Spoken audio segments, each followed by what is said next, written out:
Anyway, thank you, Michelle, for reading for us. This will be the last sermon for me in this series we've been doing on some of the lesser known Bible characters. Next week, as the newsletter tells you, we've got a guest speaker, David Cross from the Zoe Foundation. Dave is a really great guy, and the Zoe Foundation does really important work rescuing children from slavery in Southeast Asia. They try to prevent, they try to rescue, they try to rehabilitate. It's really important stuff. And sadly, anyway, he'll get into that. So next week, everything in the missions box will give to Dave to pass on to the work of the Zoe Foundation. So if you think of it, maybe come prepared to give a little bit extra, because it's important work. The week after that, Stephen Carl will preach for us, and he's going to talk about a different sort of a Bible character. And then we're going to do a series about the armour of God, which was a sermon request.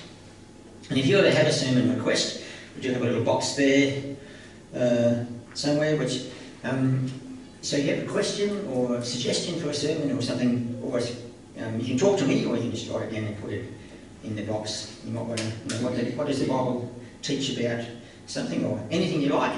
That's what I'm here for. Now, of course, I will always encourage you to read the Bible for yourself, because God's word is the final authority, not me. So don't worry so much about what pastors or authors say, but always go back to what God himself says. But I also acknowledge that that's my job. So if you have a question and you'd like me to do some research to try to answer your question, then that's what the sermon suggestion box is for.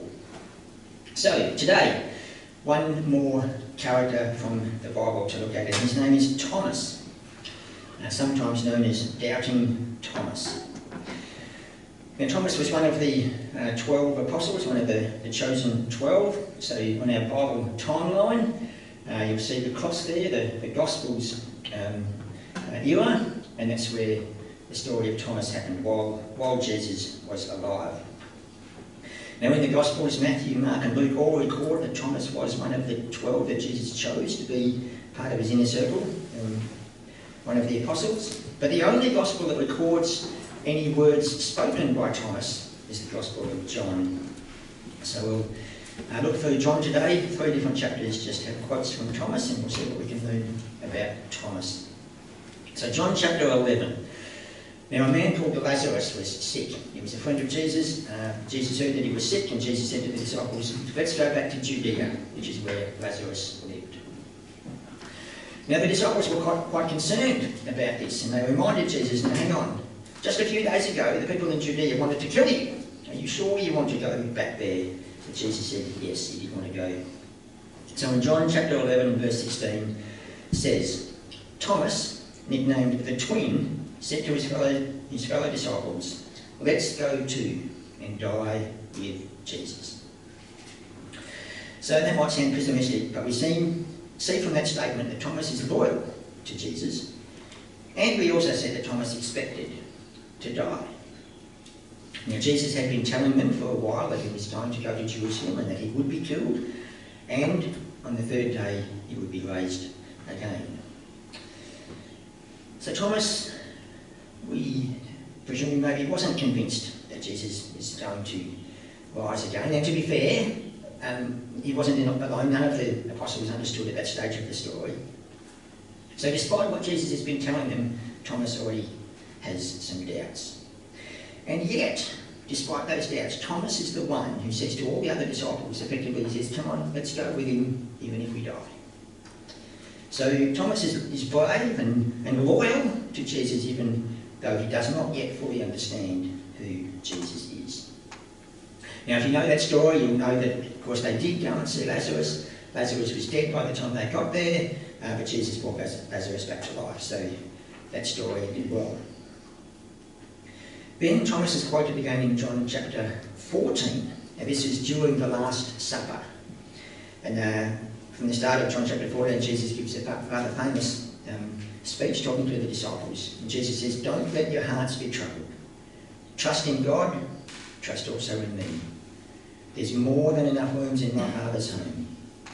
If this were not so, would I have told you that I'm going to prepare a place for you?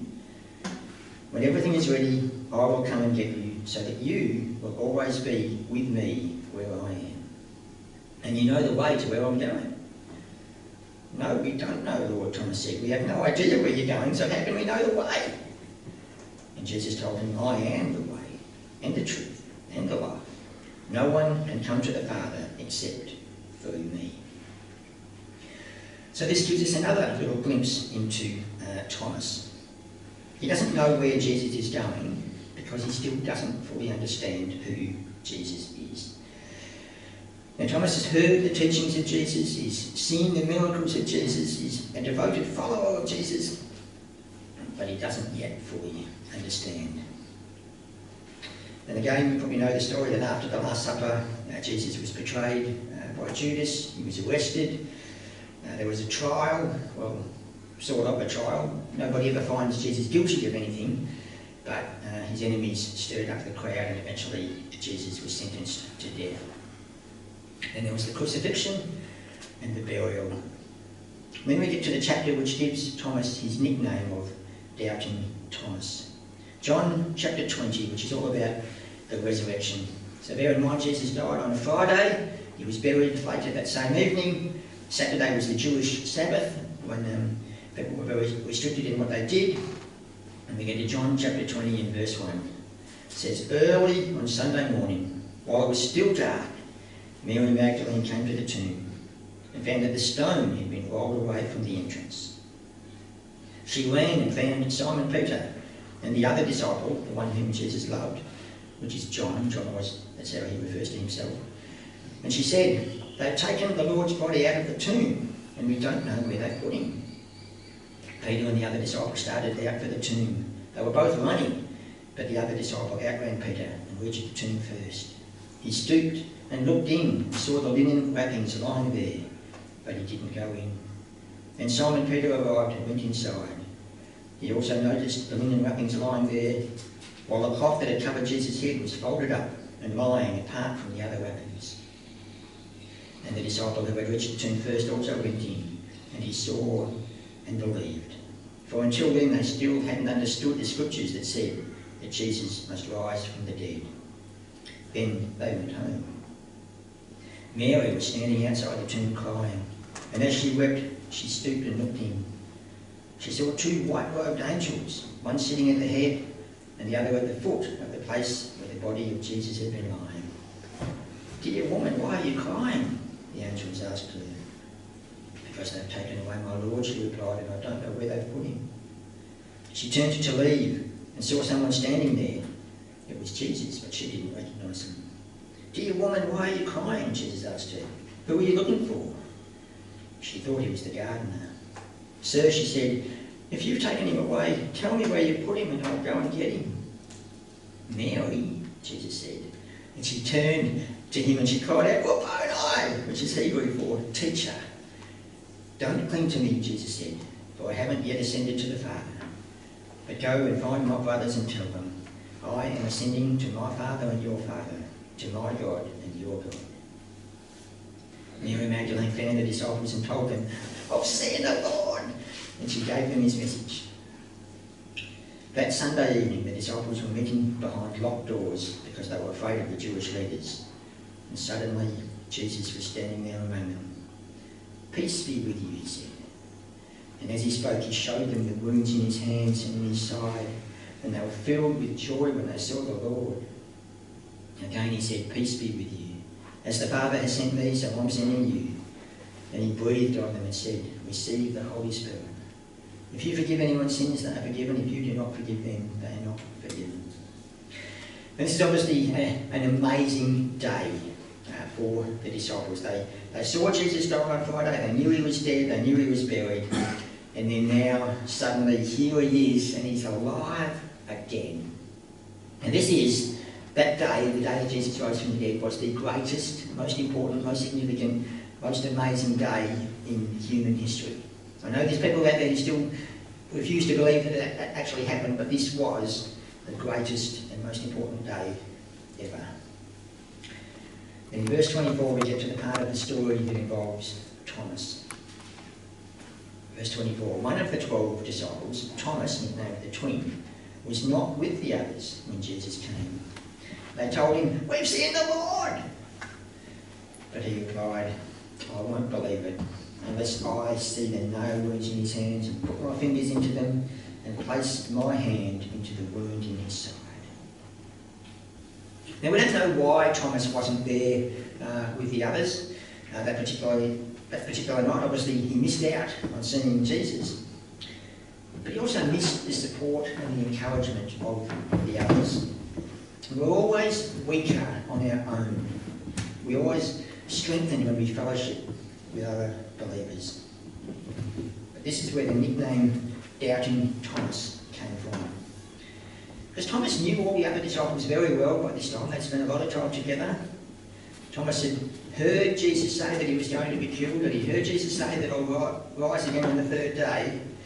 And now the other disciples are just telling Thomas, it happened. Exactly what Jesus said was going to happen has actually happened, and we've seen him alive. So this should have been quite believable. But Thomas says, "I will not believe it."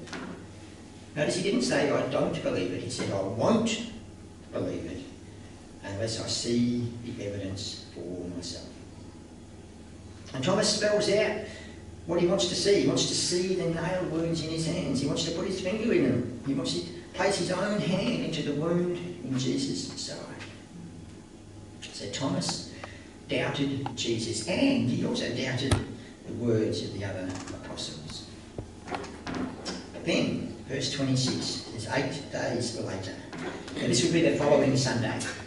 The way the Jews counted the days inclusively. You know, Jesus died on a Friday but rose on a Sunday, so Friday, Saturday, Sunday, on the third day. That's how they counted. So 8 days later means the following Sunday night. 8 days later, the disciples were together again. And this time Thomas was with them, and the doors were locked. But suddenly, as before, Jesus was standing among them. "Peace be with you," he said. So they're all gathered together again. The doors are locked again, probably because they're still afraid that the same people who wanted to kill Jesus are now going to want to kill them. So they're still a bit nervous, but then all of a sudden, Jesus is just right there among them. So clearly in his resurrected body, Jesus could come and go through walls.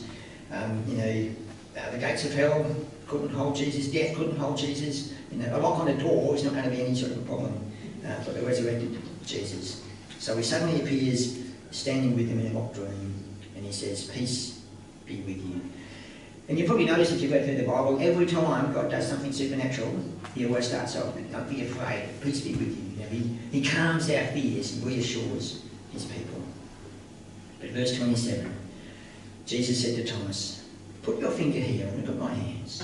Put your hand into the wound in my side. Don't be faithless any longer. Believe." So Jesus wants Thomas to know and to understand and to believe. He doesn't seem angry with Thomas. He simply wants to answer Thomas's questions, to ease the doubts. And this statement from Jesus is profound for two reasons.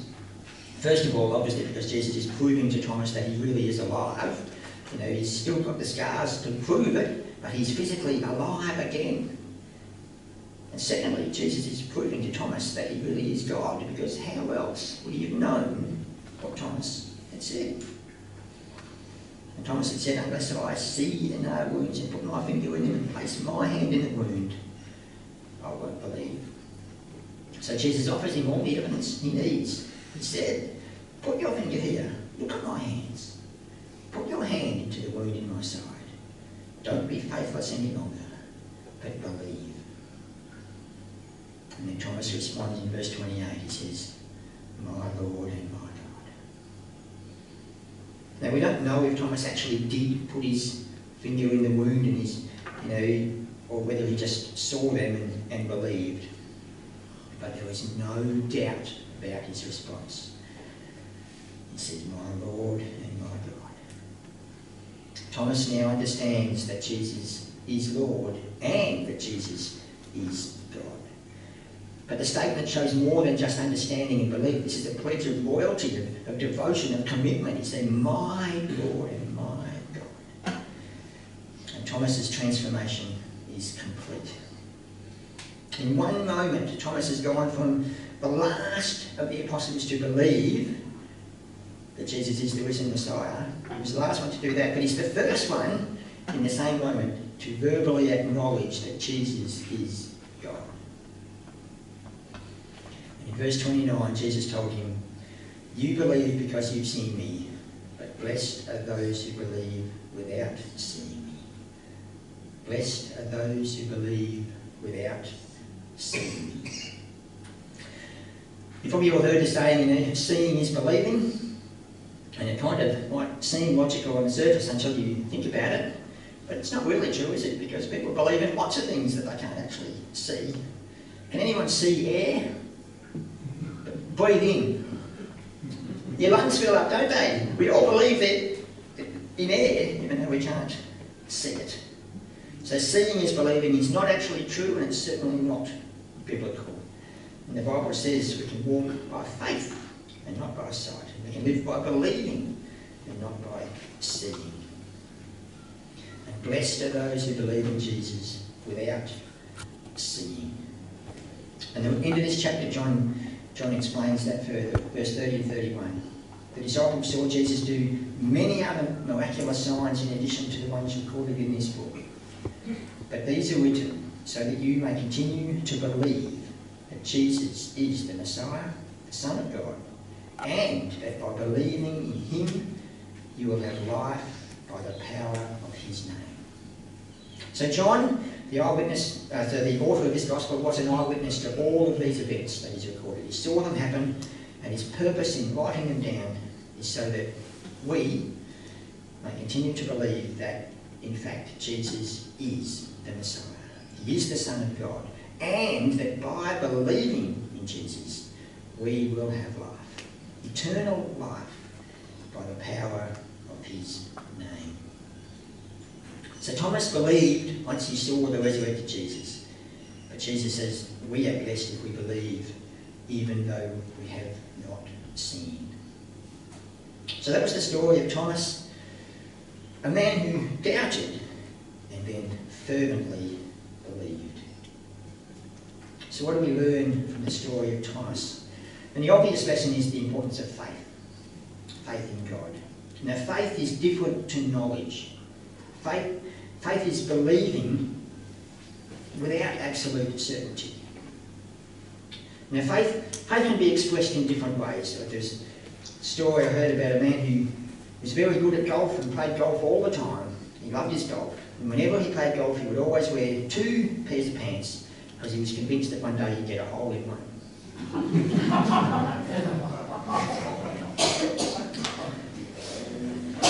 So anyway, Thomas was known as Doubting Thomas, and that name was not intended as a compliment.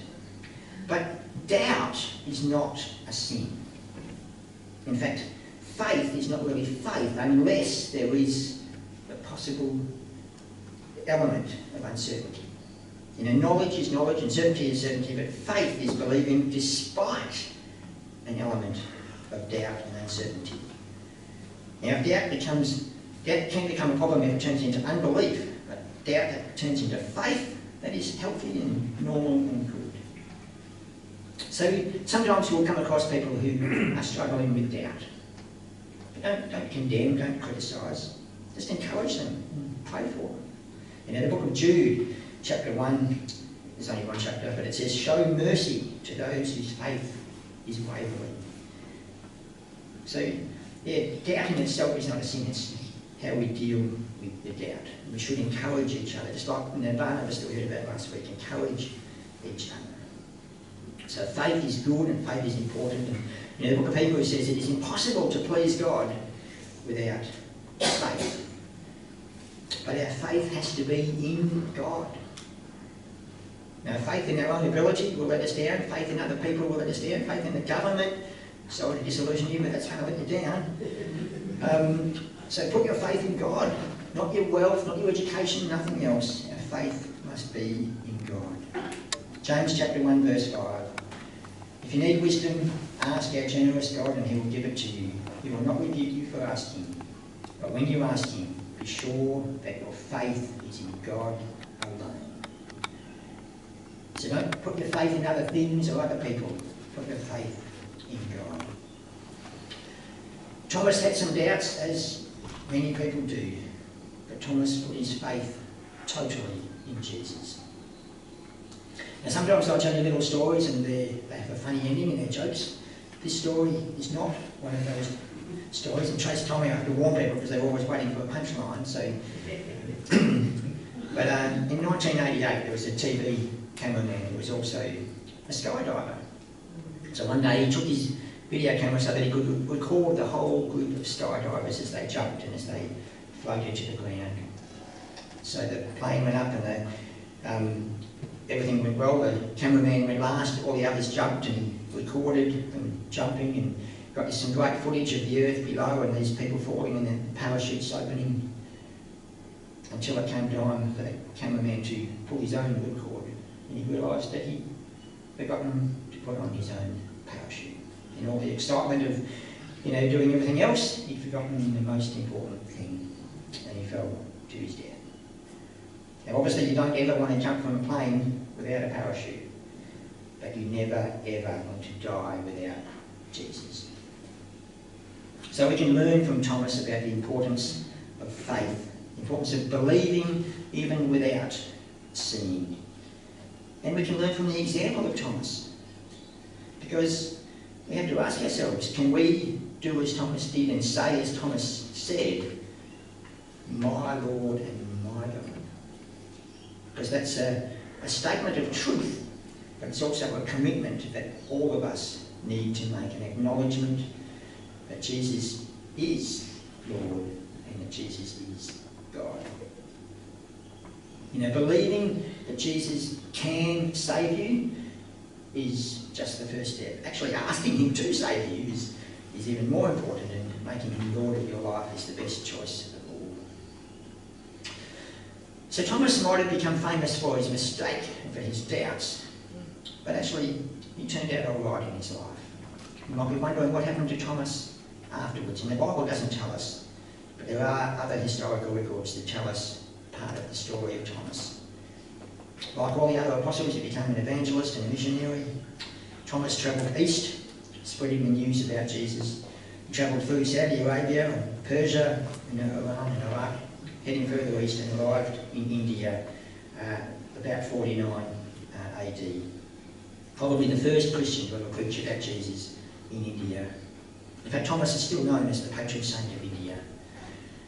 There was evidence that he also reached China, and maybe even Sri Lanka and Indonesia.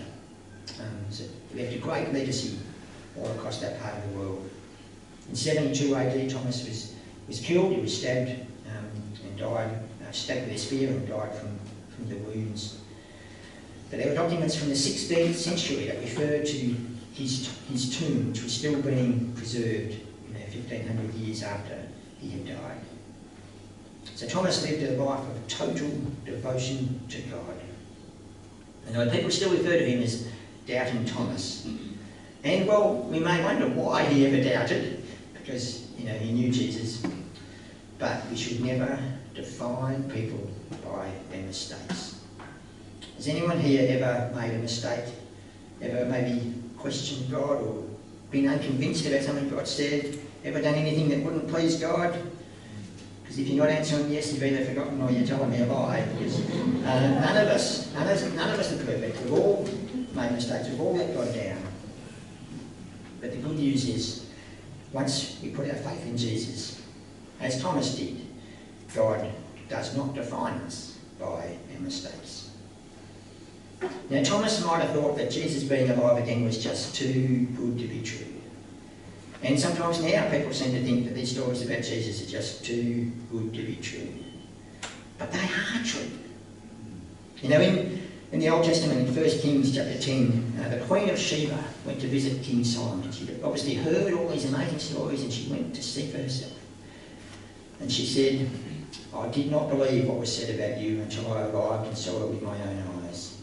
But in fact, I had not heard the half of it, because it was even better than she had been told.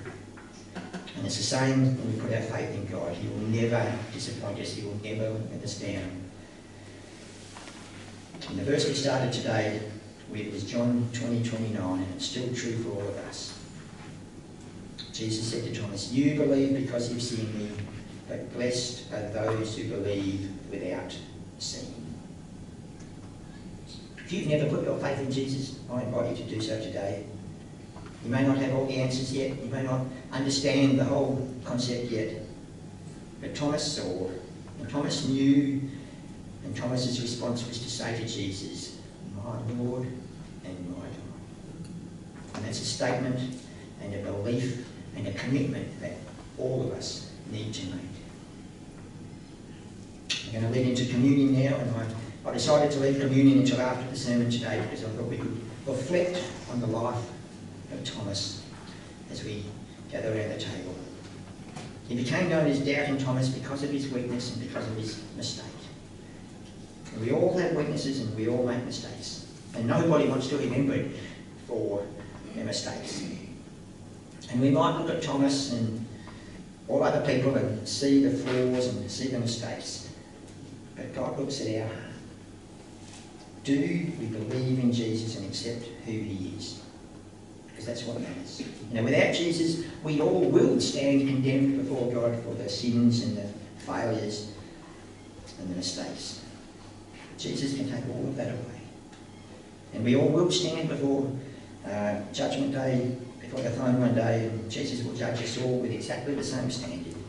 Do we believe in him? Is our faith in him? Because that's all that will matter.